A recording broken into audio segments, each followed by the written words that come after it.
ஈர்க்கும் மனம் இணையும் சுவை தமிழ்நே.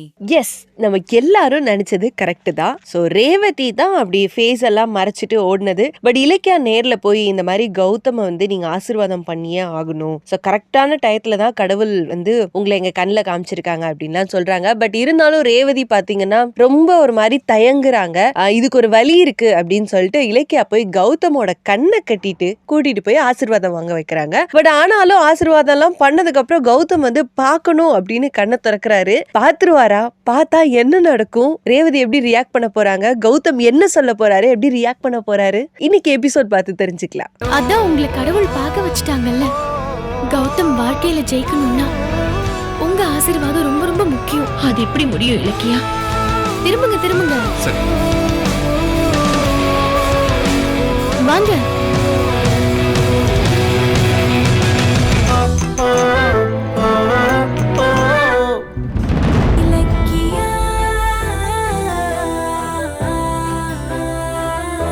பிரியா, பிரேக்ஃபாஸ்ட் ரெடியா?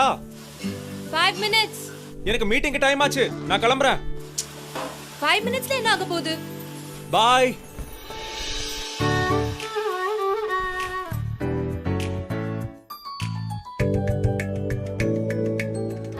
லேட் ஆயிடுச்சுன்னு சொன்னீங்க. 5 minutesல என்ன ஆக போகுது? இல்ல? ஈர்க்கும் மனம் இணையும் சுவை தமிழ்நே. இந்த வீடியோ உங்களுக்கு பிடிச்சிருந்தா லைக் பண்ணுங்க, கமெண்ட் பண்ணுங்க அண்ட் ஷேர் பண்ணுங்க. மறக்காம சரிகமா டிவி ஷோஸ் தமிழை சப்ஸ்கிரைப் பண்ணுங்க.